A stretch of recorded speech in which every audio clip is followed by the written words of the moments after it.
Welcome back to our well chats. It's been a little bit of time since we've had one, and we wanted to make sure that we got one out there, specifically because we are kind of in a new world, and we wanted to talk a little bit about some of the things that we're seeing a little bit more of.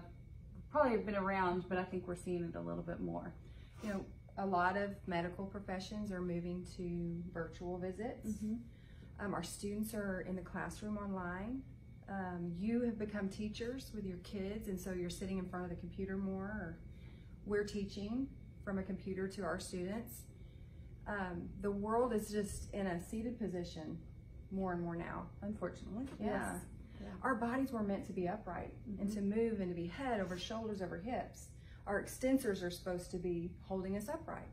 But as we find ourselves in this new era, I feel like we're going to see a lot more patients who are having trouble with neck and shoulder issues, back, and it all translates down the chain.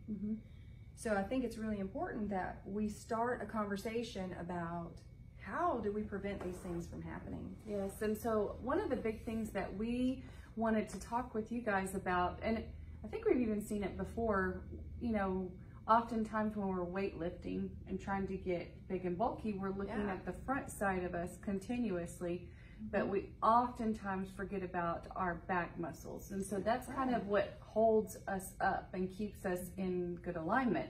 So I can't really see my back, but I can see my biceps, or I can see my stomach, or I can see my pecs. We see people that want to have prettier muscles, and so I think sometimes they neglect it. Yeah, most of the time I think it's just that people don't know.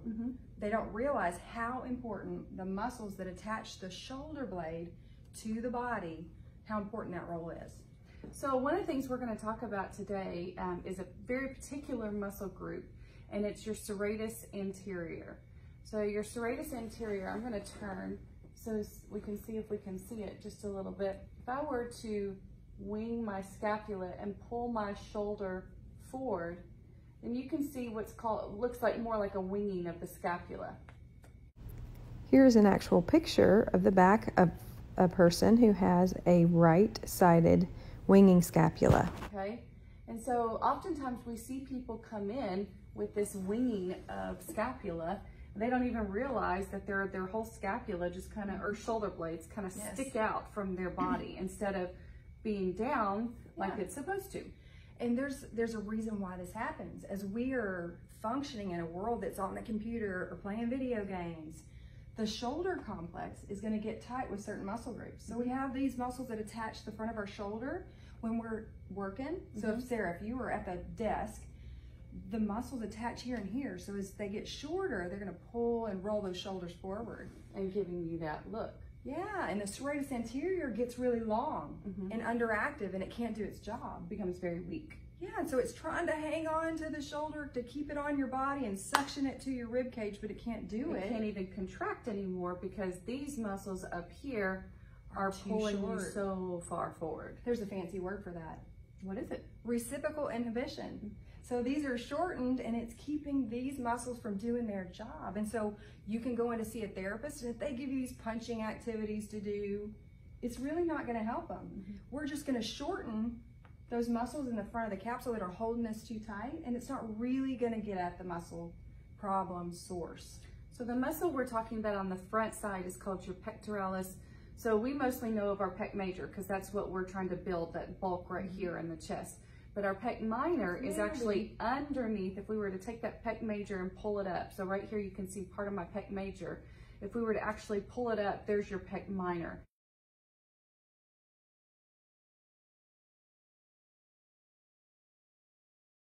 And it is small, but it's a powerhouse worker. It does a lot of work, and it will take over for a lot of muscles. Right. It is notoriously known for pulling us forward and creating this posture with shoulders forward. You know what? And we're supposed to carry loads close to our body. And so that muscle adducts or brings the arm in towards the sternum, which is where it attaches, towards the rib cage, not on the sternum, but in the ribs. And so when we keep loads close to us, or we're keeping our arms in postures we should at work, and we're not thinking about other postures, then it's going to get short, and then the serratus is like, I can't do my job, I'm going to cause you some pain. So that leads to where we're going to talk about today. So we're going to give you an exercise to help pull that shoulder blade back in, okay? So not pull it in, but lay it down onto our back. And block it. Let the floor block the scapula so that the serratus can be in a good position to work. Because most of us have a really weak serratus, right? Oh, I would say 95% of the people out there, unless you're knowledgeable about these types of things, you don't really understand how to even strengthen that serratus, nor do we pay attention to it enough. Yeah, and for those of you guys walking around that have big bulky muscles, you probably need to start at the very beginning too, because there's an imbalance, especially if you have some neck pain, shoulder pain, and even low back pain.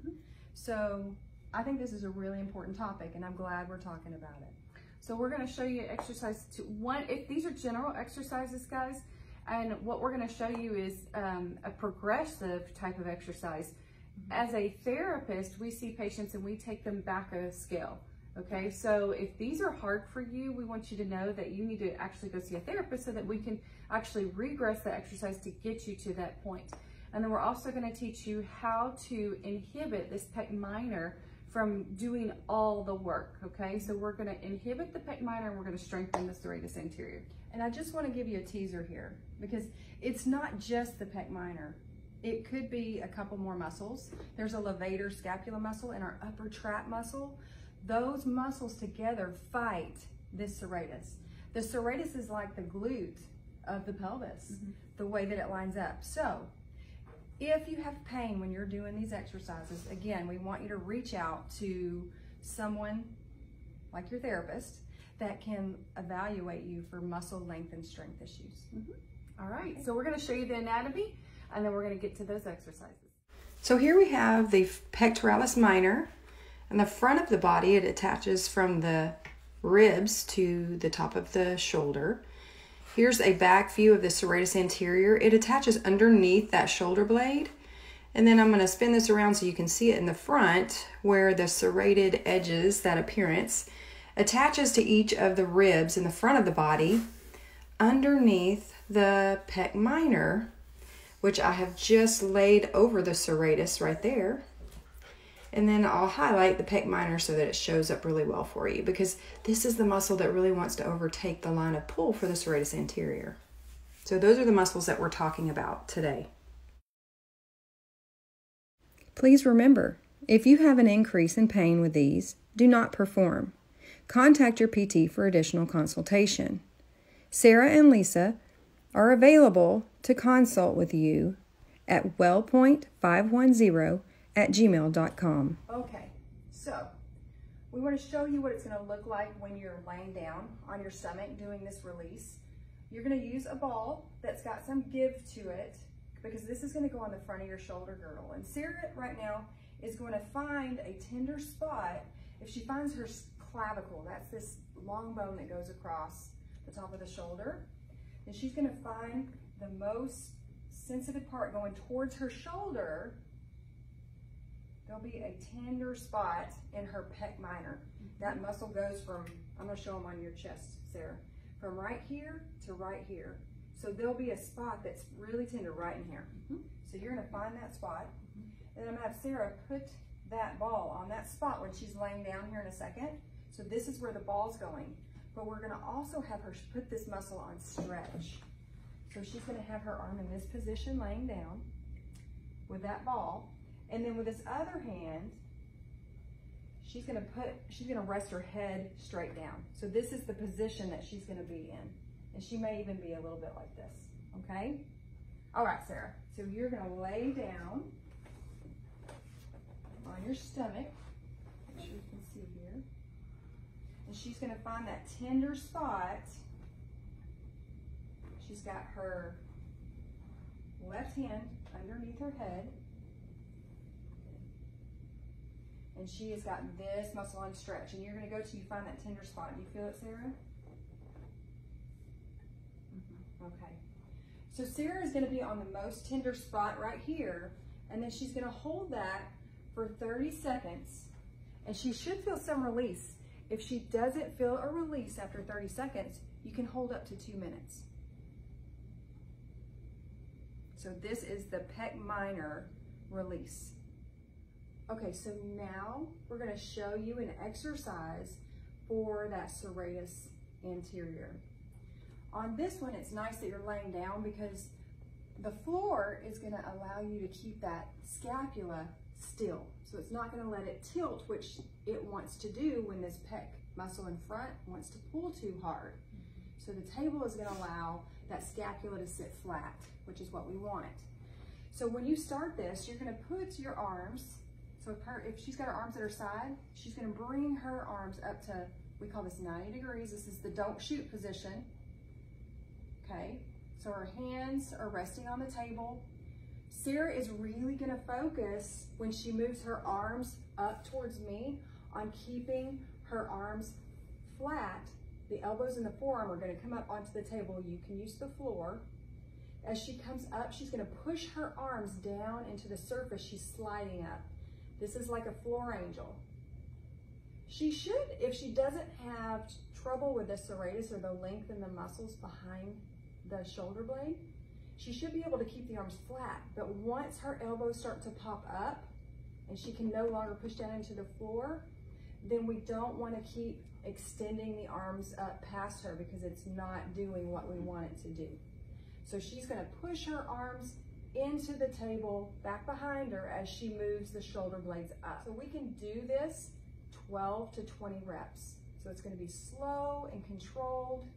She's really thinking about where her shoulder blades are and pushing back into that table, keeping that scapula flat against the table. So moving from the don't shoot position and doing an angel on the ground as far up as she can, keeping those shoulder blades flat. Good. So one of the exercises that we see in the clinic a lot involves the pec minor, and it shortens that overactive part of the pec minor, which overtakes part of the serratus anterior, which is what we're trying to avoid.